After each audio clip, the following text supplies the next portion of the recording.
Now I'm going to even out and do the other side. I want to fall down because I'm in socks. All right, stop kicking. Well, you got to do one more because I did 3. Okay.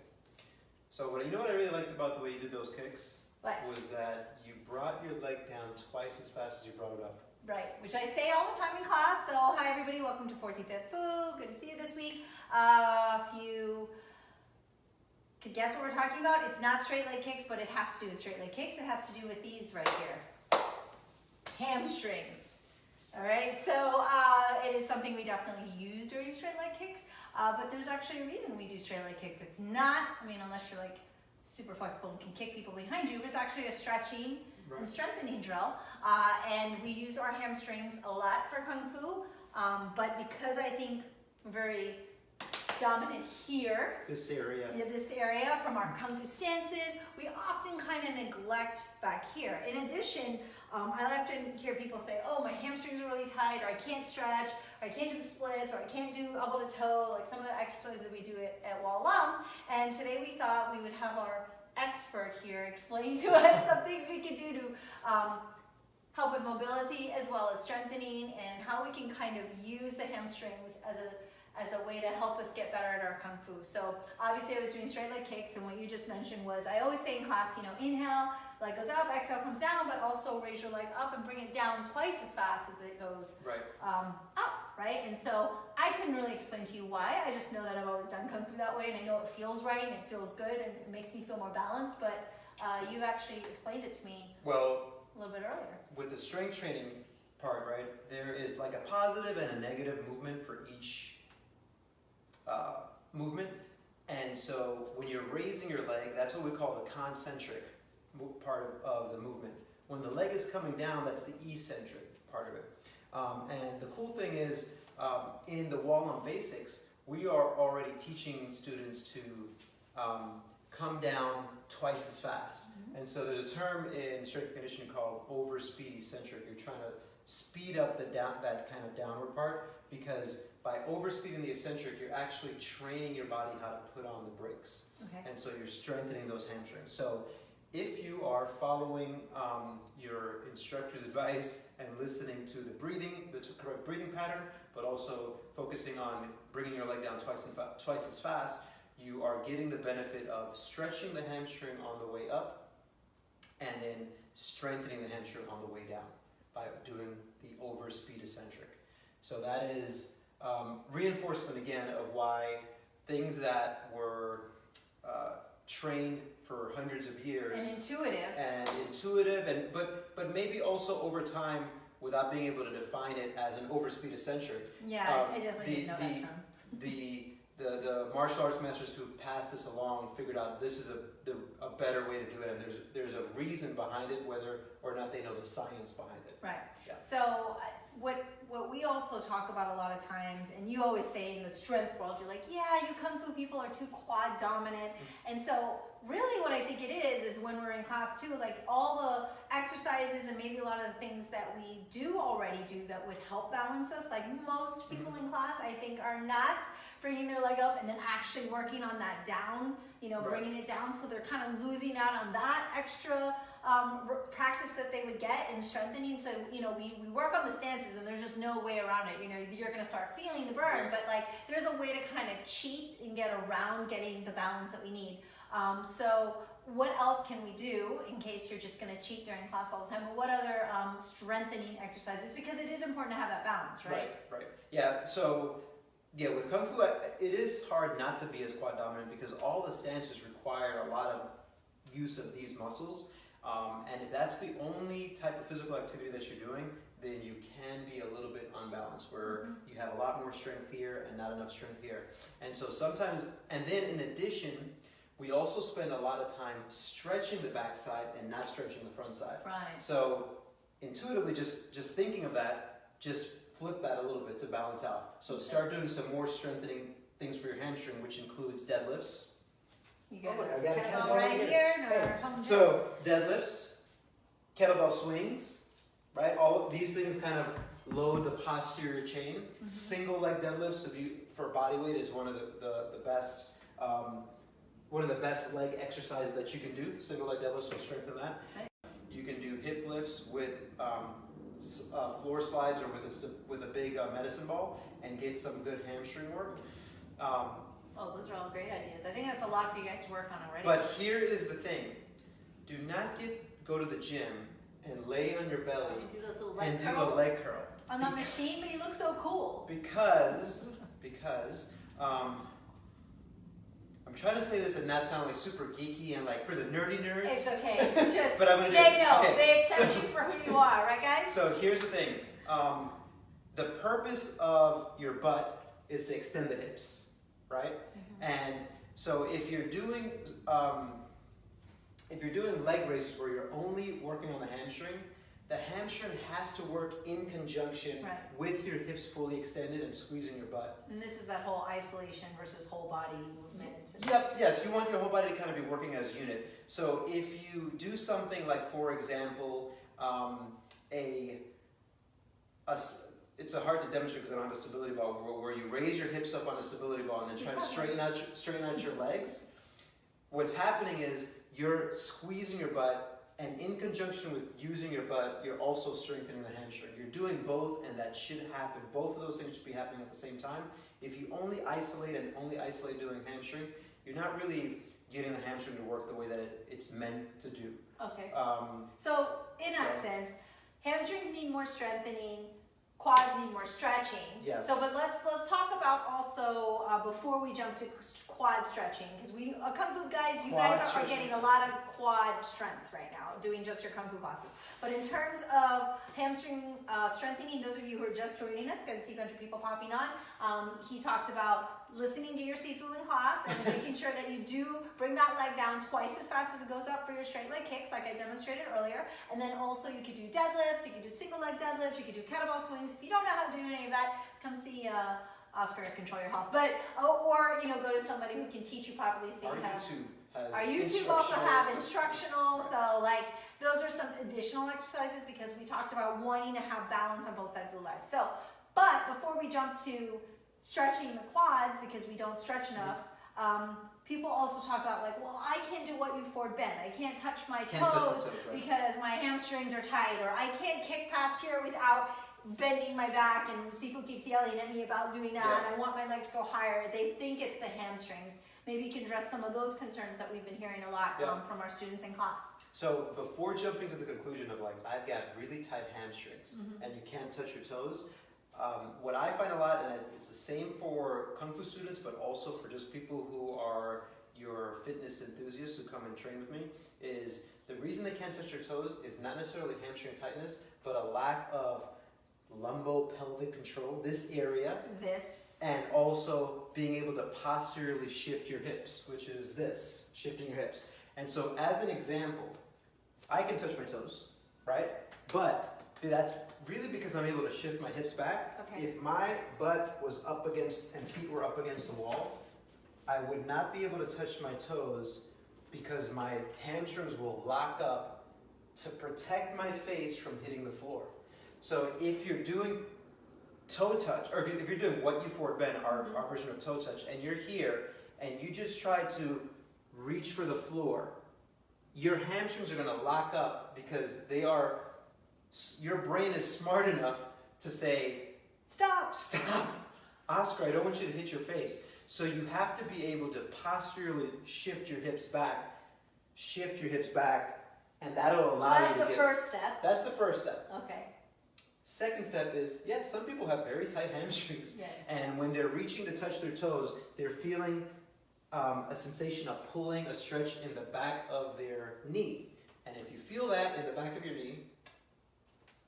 Yeah, that's a no. No pain. Remember, there's a difference between feeling stretching and feeling pain. So it looks like we have a question on your screen, but I don't have you up here, so I'm not sure. He's going to go check out the question there. But if you're logged on to Sifu Mimi Chan, you can add a question. I got the laptop here. I don't have Control Your Health Facebook up, but Hip has a question or a comment. I'm not quite sure. He's saying if you do have questions, make sure you let me know. I do have the screen on. So we are, though, talking about first addressing whether you really have tightness in the hamstring or if it's something to do with your hips not having, the mobility to sit back. But so, what's the question? The question is, if you don't think we should do leg curls, do you have other exercises that we should do? So you can go to YouTube and this whole episode, them earlier. earlier, deadlifts, kettlebell swings, and also just listening to your Sifu and doing your kicks the way you're supposed to will actually help balance that out. So keep Where going. are we at now? We're with now we consider hips back, but maybe we really do have tight hamstrings. Okay, so Feeling pain behind the knee? right. So we've addressed that you want to shift your hips back, right, to be able to allow the hamstrings to get in the right position. But now you're trying to get down there and you're feeling this tightness behind the knee. That unfortunately could be your sciatic nerve, and you don't want to stretch that because, again, protectively your body's going to prevent you from doing that because the nerves don't like being stretched that way. No, not so much. So there's two things you can do. We're going to do it from standing first. So let's take me, for example, where I can't touch the floor flat with my palms, is if I'm here, I'm going to shift my hips back, I'm going to reach for the floor, and I'm going to bend my knees until my chest is touching my thighs. And then from there, while maintaining contact with my body, my chest, and my thighs, I'm going to maintain that contact and try straightening out my legs. And I may not straighten them all the way, but what will happen is you will get a nice big stretch in the meaty part of the hamstring. So it's almost like pushing away from the ground. Yes, it's sort of like you want to clasp so that your belly and your chest are touching your thighs, and while maintaining that contact, you can imagine that someone put a $100 bill there, and if you lose it, I get to keep it. Yeah, Sometimes it does say that. You want to maintain that contact as you try to straighten your legs, and you're not going to be able probably to straighten out your legs completely, but you're going to get a nice big stretch in the hamstrings, and over time, your hamstrings will get more flexible. Right, and so this is specifically if you're feeling that pain behind the knee. Specifically if, yes, you're feeling pain behind the and knee, you wanna never get a better stretch. or you never feel like, wow, I've never felt a big stretch in my hamstring. Pete's joined us, says hello, and I'm not sure if this is Leanne's hips are burning. Thank you, Pete. Okay, so that's one. But there's some people, some of my older clients who can't really spend a lot of time there. So all you got to do to get your hamstring stretch on is get into a half kneel position like so, okay? And then there's a double benefit here.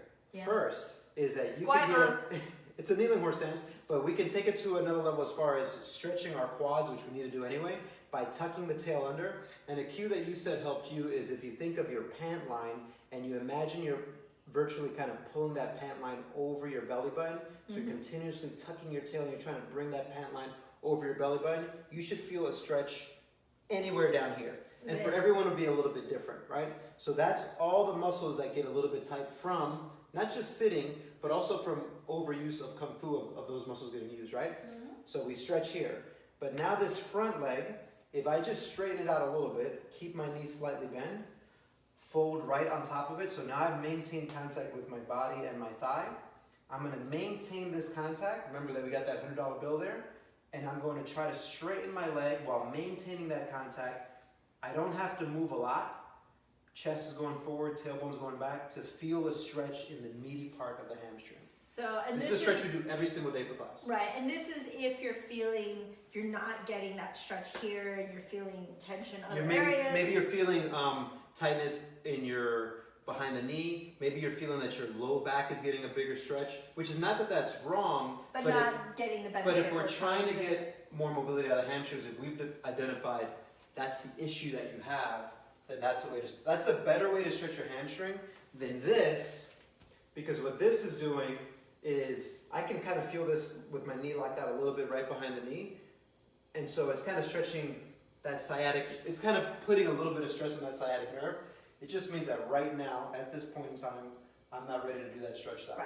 However, don't get me wrong, if you can do that stretch, you don't have pain there and you're all, But here's the other thing. You want to be able to stretch. If you really want to prove your hamstring flexibility, even if you've got your full splits, do that. Try to think of getting your belly button on your thigh, your chest on your thigh, your sternum right on your thigh. Maintain that contact and then straighten out. Right. We actually had someone who is super hypermobile, and they're like, I never feel the hamstring stretch, and you showed them to do that, and then they started to feel it, and now they feel it better, kind of targeting that way. So, but this will obviously help with getting your kids higher, but it'll also help with What other parts for Kung Fu would you say? So by stretching the front of the leg and knowing where to feel the hamstring stretch, definitely in our what you forbid, in our toe touch we feel it, in our splits, our front splits it helps, but also even in your iron bridge, Right. because you need full hip extension, open this up, and your hamstrings and your butt need to contract to get your hips up there. So there's a lot of benefits to doing Lots that. of benefits. I I like like it. it. I like it. All right, so only because we're sort of running out of time here, we did promise we would also talk about the neglect of the quads. Like we do a lot of strengthening, but not enough stretching. So that's the first one would be the kneeling hip flexor stretch, which Okay. we talked about. And honestly, if you've never done a hip flexor stretch correctly, it is a game changer. Like it will make your squats better. It'll make your split. It'll make so many things better if, as a Kung Fu practitioner, you don't stretch this muscle out instinctively. So the first step is what we've done, which is that kind of staying nice and tall, tucking your tail, imagining your hips like if it were a bowl full of water. If you want that water spilling out the back, or if the cue that works better is if your pant line, you're trying to imagine dragging your pant line over your belly button, and then moving your hips forward and feeling the stretch here. And then to take it to the next level, the next step for the stretch would be to grab the back of the leg and really kind of start pulling on it and getting a little bit straighter and just hanging out here. You can do this by putting your knee on your couch and your foot up. Yeah, because I've often seen you do it up against And the wall. it takes a little bit of experimenting to find what's best for you, but if you don't do that stretch and you do it right the first time, and then over time you do it consistently, it will make a lot of things better. Game changer. It's a game changer because these things that get a little bit tight and tacked down, it'll allow you to fully extend your hips, which will then allow you to relieve a little bit of pain if you have like too much extension from your low back. I don't know, it just allows you to kind of be set in the right position. Right, which actually should carry over also into standing and walk. I mean, just like your overall posture too, like to have all of that. Yeah, kind of and you being balance out. aware, if you feel the stretch here, then you'll be able to do the opposite. You'll be able to contract that to pull yourself into like stances. Which we see a lot, maybe next episode, another future episode, Yeah, we we see a can lot talk of the about Saping Ma where they're like, oh, I'm doing leaning forward Yeah. Ma, you know, so that's all these imbalances happening, correct?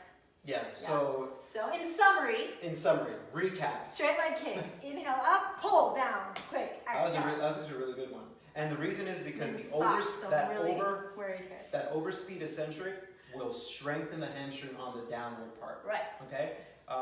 The second thing is that because we do Kung Fu, the front of our legs, our quads get a little bit overly developed. Yep. Which is a good thing as long as you balance it out by strengthening your hamstrings, which can be done with deadlifts, kettlebell swings, single leg deadlifts, stability ball leg curls is the name of it actually, where you put your feet on a stability ball, raise your hips, and then do some leg curls. The reason that's better than a leg curl on your belly is because you are, while squeezing your butt, in conjunction, contracting the hamstring, which is an eccentric decelerator of knee extension. There, I said it. I just wanted to say it out there.